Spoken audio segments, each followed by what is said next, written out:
my idea was to already like a bit pre-built. It is like flower petals I got at the dollar store. I have here a few more. I was thinking like using them for my botanicum, like insert image here. And I put like a slot on there and then like the nuclear explosion thing or reactor from the Dungeons and Lasers kit I showed off recently. Top corner. And my idea was like to put it here on the side and then like have some roots growing on the sides and like holding it in place and giving the machinery its power source. And then on the arm side I was thinking like taking the Gundam arm from the Gundam kit and attaching it to the side without the arm. We just put that away for the moment. And like attaching it here on the side. Also with another one of those things, I have a second one of them. Because they have a perfect size for magnets, so I can put multiple pieces on the side. Also have like this tank piece I got from like a bits of sale, but the dude already implanted a magnet in there, so it would fit perfectly here on the side. And it would be then the, I think the shorter version of the gun options. It has like 3 different ones. It had like the big cannon, 2 little ones, and then we need to build a plasma version. That will also be fun. I have like a little idea for that, but yeah, we will see. I will first now attach the plant and then we'll see how that looks. Okay, a lot have happened. I attached the flower and I got a bit carried away and already attached the vines. They're already all entangled in the contraption, but everything still fits on the base, mostly. And I also, it's a bit hidden now, added magnets. Yippee! Yeah, now I can interchangeably change the weaponry, so I can run my Dunecrawler however I like. I will also clean up the vine ends and like tuck them maybe away in the feet or like find some holes where I can push them in. I also like hided some holes while also attaching more vines in it. And yeah, I also attached like the atomic bomb on the top. I will also, I think, maybe use either a putty or like liquid green stuff to like fill in the gaps and like give it like the same thing as here, so it is like fused together with the material and not like just stuck on there, so it feels like one coherent thing in the world that can exist. So yeah, I will craft a bit and will. Okay, I did some slight gap filling and modeling. I gap filled all the dirty seams and like gave it a mushroomy spore look. Also, great tip, if you have leftovers, make balls out of it. Balls are always great. You see here my little green stuff balls. What I also did is started to get that into frame. Started to cut up the weapon of my Gundam, because I was thinking making that my main gun you see on the Dunecrawler. What I basically did is I shortened the barrel, I cut those pieces away, and I will glue them back together, so I have like a shortened barrel version. And on this bottom part I will use the machine gun type gun that came with the Gundam, and we'll attach it down here. So it's looking like almost like the Dunecrawler version of the weapon. And the magnet I will put in this piece then, so it can attach to the side of the Dunecrawler, or my plant crawler more like. And yeah, I will update you on the gun. This just needs to dry because epoxy sculpt takes roughly 24 hours. That's why I have the gloves on as well, because it's not so nice for your skin. So yeah, see you there. Here is the finished second weapon option I have built now. It is the big gun, and it just boop, fits on there.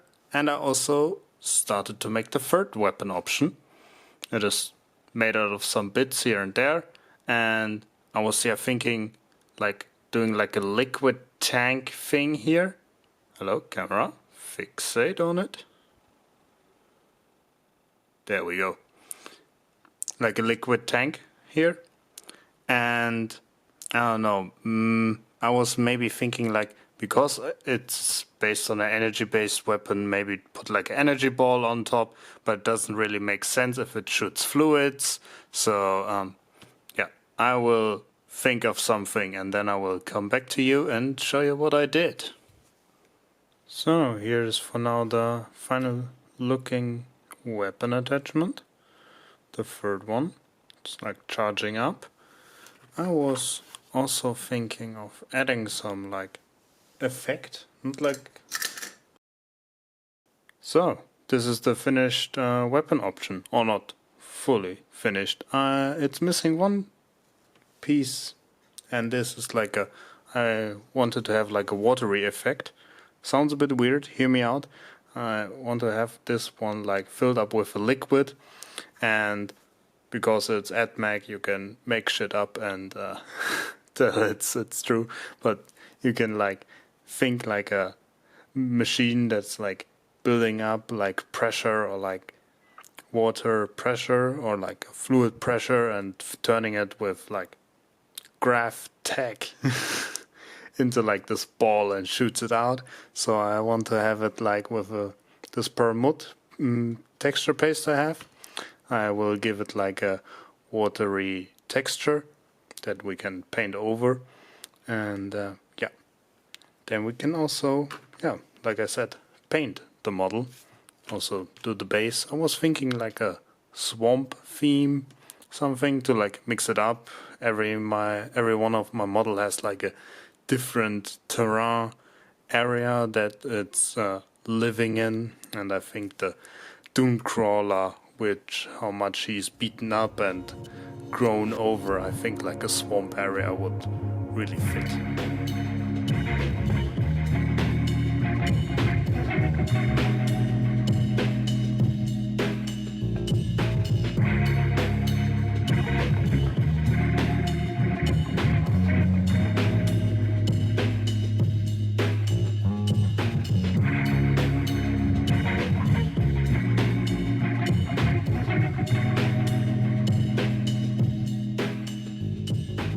Okay, now I primed the model, nice and black, and about painting it, I was thinking something a bit more different from my current color scheme, because like it's an ancient robot machine-y thing.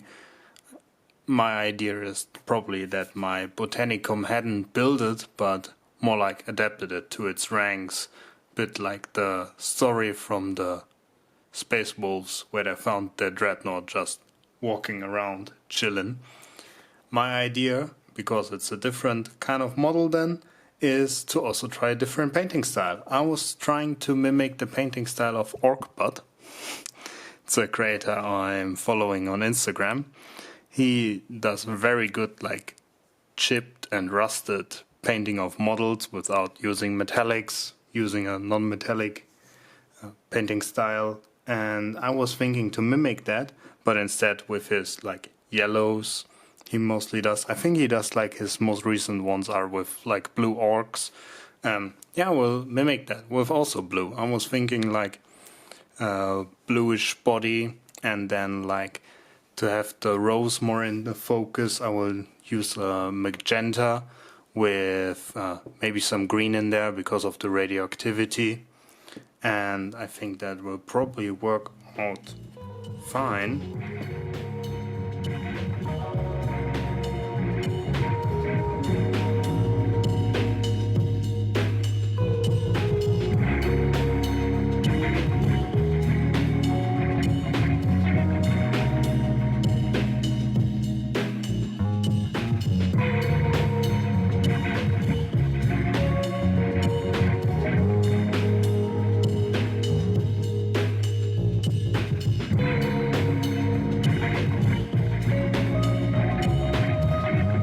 this is the current progress. I painted it blue, and then I painted it black again. No, I thinned it down very much with water, so I have like a bit of a wash running consistency, and then layered it on a bit, like I scribbled a bit like here and there, and gone crazy with it. And now in the video he said like he had like a rust wash. I don't have that, but well, I have something else, and that is dirty down rust, and I will use that instead of the rust wash. Now I applied the dirty down rust on some areas. I also needed to apply a bit of a touch up. For that I used orange and a bit of like a dark brownish red, like diluted it very much down. You see if I wipe here it's like very thin, and like applied it at like some corners here and there, so where the rust effect didn't trigger how I wanted it to look, I touch it up with that. Now we are going up to a bit of a lighter blue, and we are using sky blue for that. And for an even lighter, like final highlight, we are going to use ivory at the end, like a off-white. So like a light blue, off-white, highlight, and then we are done with that piece. I have to say it's a very cool painting style for now.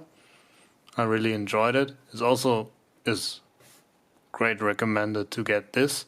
You don't have to get it, but I have to say like it really shortened the process, and on the areas where it triggered it really looks very good.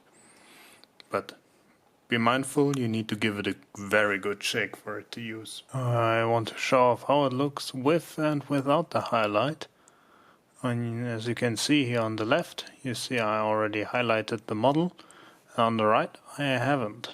You can really see that it's now all coming together. With that highlight, you can really feel like the paint is starting to chip off and not sticking so good to the cannon anymore.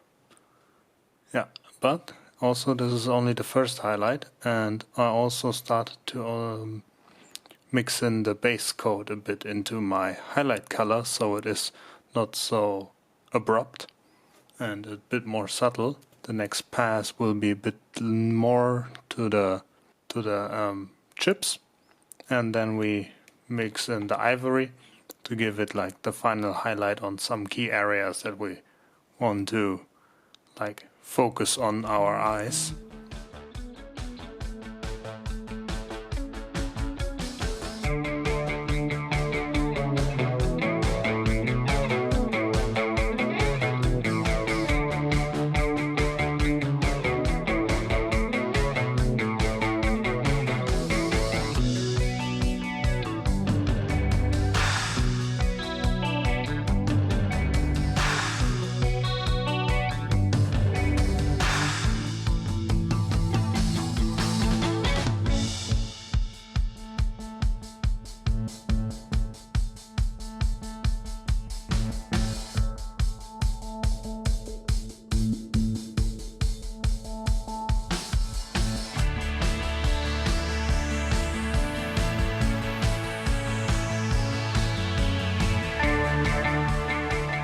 Now that I highlighted it, I think I am done with that bit.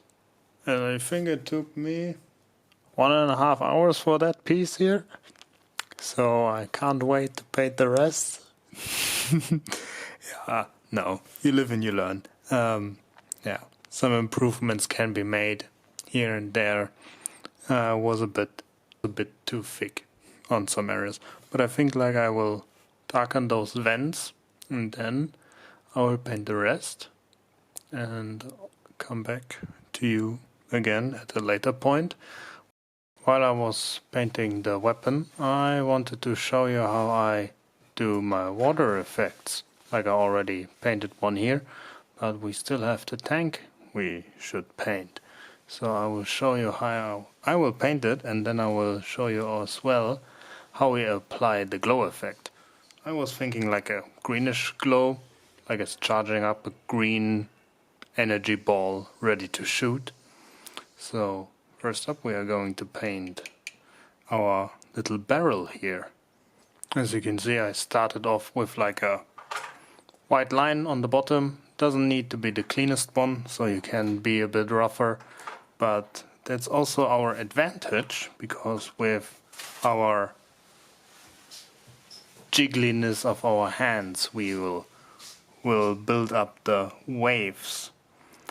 Because it's already like very much charged up, I will not fill it as this high, but I will do some try to do like some squiggly lines, like it's going up here, and then it has like a bit of a bottom, and then you see like I already applied a bit too much here, so we go up a bit, and because we want to have some fun, I think I will do like a little wave. For that we build this here up, and then we will let it collapse like that. Then we like give it a bit more oomph to it. We also will need to build that up to the rest of our little freehand we are building up here. If you do any mistakes, because we only draw with black and white, you can go back with a black, any kind you want, and fix up your mistakes. Like here I did the wave a bit shaky. You go in with a good moisturized brush with a bit of paint on it and slowly clean that up. The nice thing is with black you can have like thinner layers with black, because black is a very prominent color, you can say. Like it's very aggressive, not like a yellow or like a white. So you can like fix your mistakes easier and then go back to your white. Also a thing is, your white for like fluids doesn't need to be completely opaque, because like fluids they have like lighter areas, darker areas. I think you can see it a bit here on my lower part and my upper part of this arm piece, if my camera is picking that up.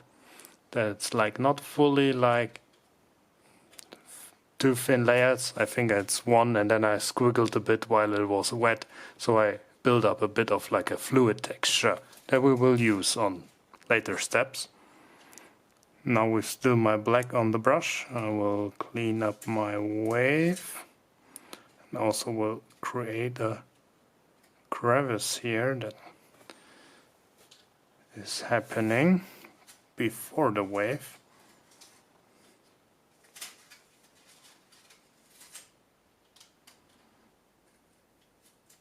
And I think I will also tone it a bit down.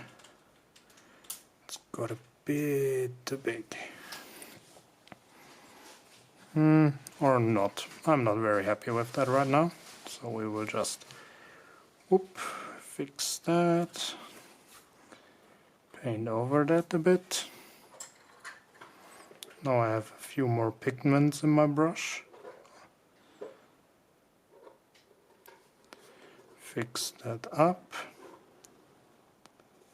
Move that here a bit down, but I will still think leave the crevice down here. No, or something like that. Maybe we don't want to have a wave in our tank. And try to like cover up our little mistakes here and there, like that. And now we're going to let it dry. Now we are doing the effect. For the effect I used a darker green, my mid-tone green, and then a very light green. I especially used fluorescent paint for that. And I also have like a bit of blob of medium and a bit of water. And what we are going to do is make like a very thin dark green wash first. We are going to test that with our skin. And that we are going to apply over our whole painted area. Don't be afraid to go a bit overboard. The nice thing is, because it's like a very dark color, only the white will pick it up. You will of course see like a few stain marks here and there, but I think you can just say there's different layerings of your water. Also, as you can see, I am going from top to bottom because we want our pigments that we apply to be dragged over our area and mostly stay in the bottom. You see that it's like building up a little line down here. That is our end goal, and of course cover all the area we have painted before. Okay, now that our tank has been cured a bit, I will use a contrast paint. It's a dark green contrast paint, and we'll apply that on the rim of our little tank.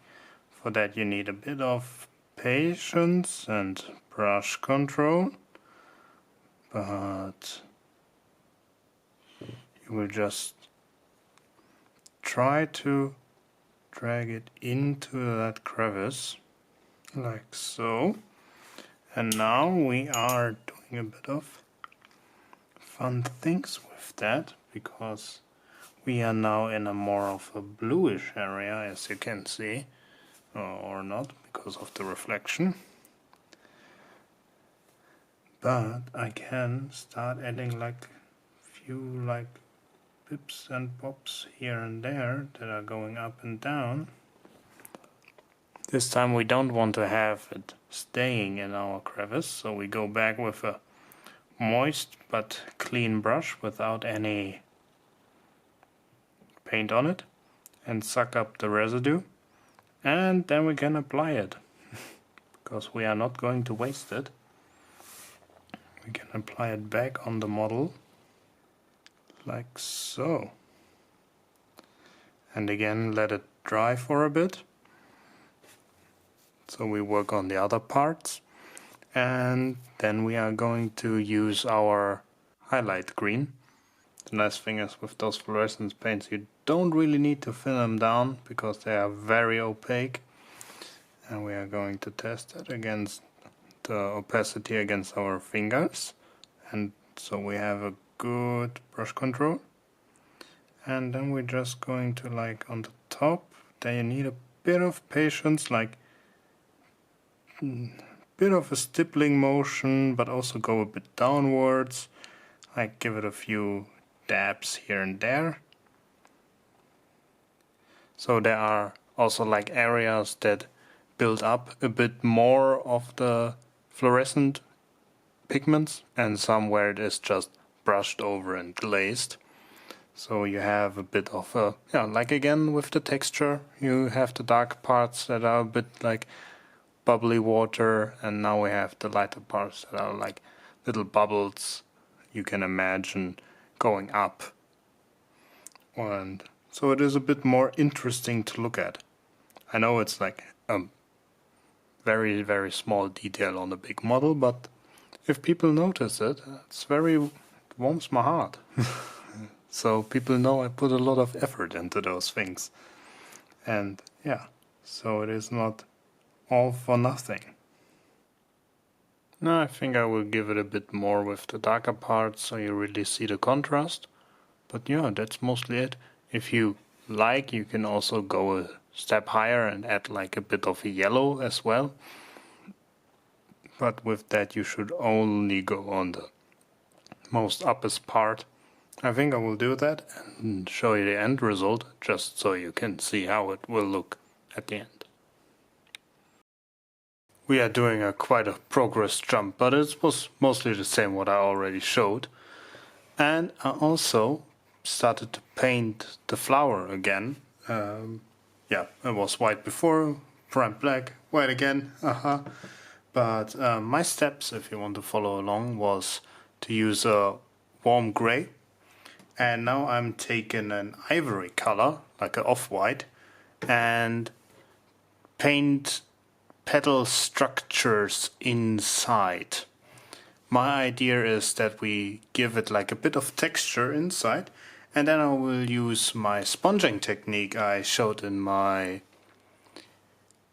Deep Rock Galactica video, part 1, linked upstairs, and will sponge on the corners of the petals to give it like this light discoloration we get from those flowers. And yeah, I will quickly do the structure again, and I think after the ivory I will mix in a bit of white and then do that again. As you can see, also I need to do it a few more times. It's a bit patchy, but yeah, that's always with white. But what I notice is like when you use like a gray and then work yourself up, it's a bit easier. And yeah, the idea is then to have this magenta around, and then I was thinking like taking my Tesseract Glow and like use some like streaks of the atomic reactor like it's leaking, and also affecting a bit the flower so it has like some greenish tint to it in some areas, so you can feel the radiation coming from that object.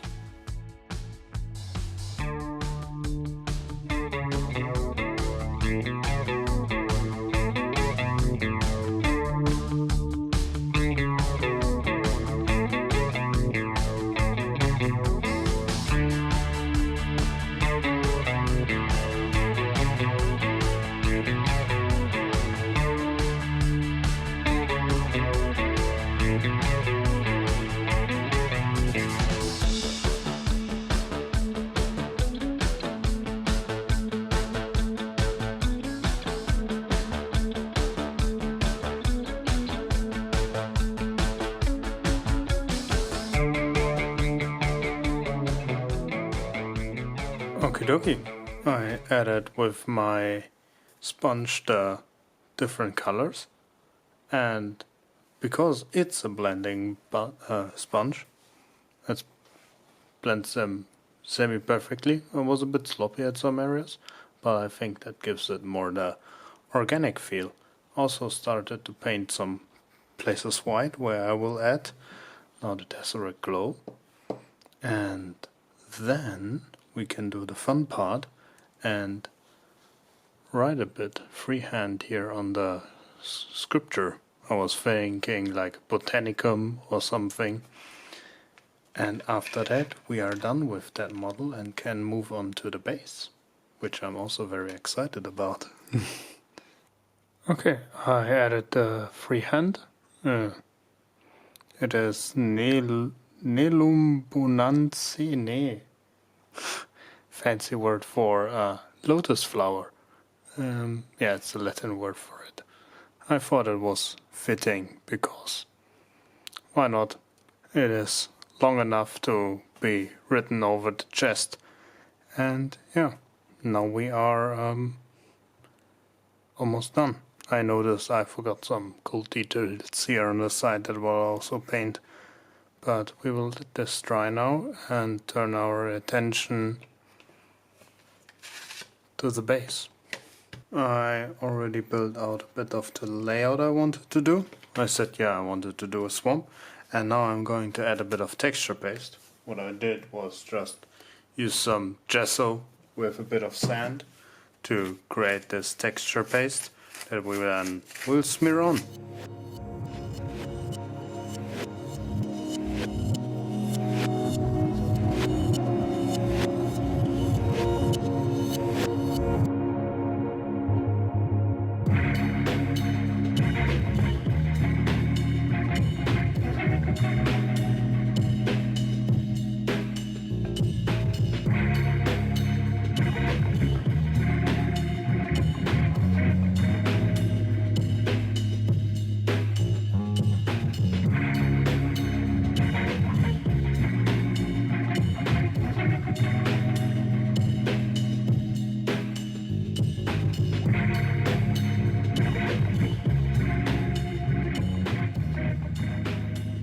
now that the base is dry, and I used some dry brushing and also some dirty down moss, I will now attach a bit of flocking. I tried to use more like darker ones or dark greenish ones to fit more in the swamp theme, and also to like give it a bit of pop, like those yellow flower tufts. I also have them in pink, but I think yellow fits a bit better. And then I was thinking of filling those puddles I made with UV resin. And also one thing is that I wanted to have him, I don't know if the camera catches that, but I want to have 1 foot standing in one of those puddles, so I think I will attach that now with, at best I think with pinning, and then we'll attach the flockings and the UV resin, make the base, and then I will show you my end result. See you there.